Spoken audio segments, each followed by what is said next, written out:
And when the economy's going up, that's not too bad. It works pretty well.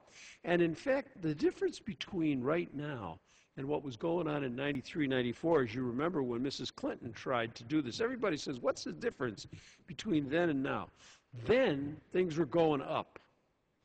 And everybody thought, well, this plan they're putting together is for somebody else. It's for them. They didn't know who them was, but it was somebody they didn't know.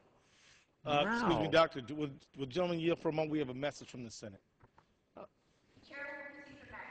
Madam Speaker, a message from the Senate.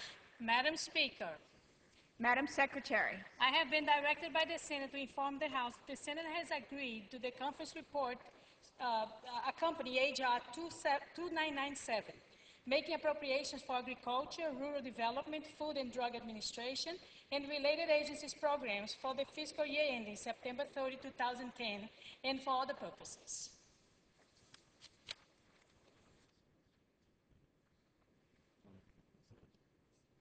the gentleman from Minnesota is recognized. Thank you, Madam Speaker. And then let me recognize the gentleman from Michigan again. I believe that he was in the middle of. Well, I was saying that Oh, yeah. when you have a system that's tied to employment, people always thought that this healthcare business was about them.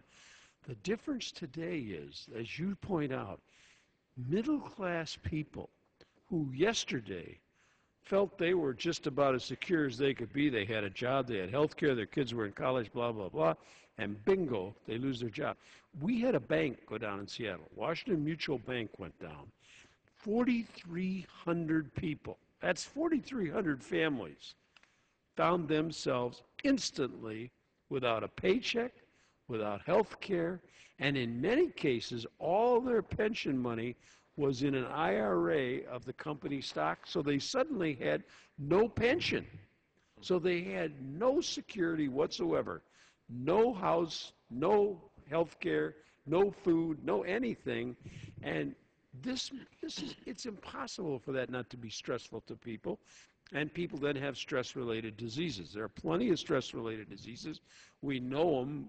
We call post-traumatic stress disorders a stress disease, and any kind of emotional thing like that is going to take a toll on you physically. So a lot of people are suffering today from emotional illnesses secondary to the instability of their economics. But Dr. McDermott, I'm talking about the people that didn't lose their jobs, income, health.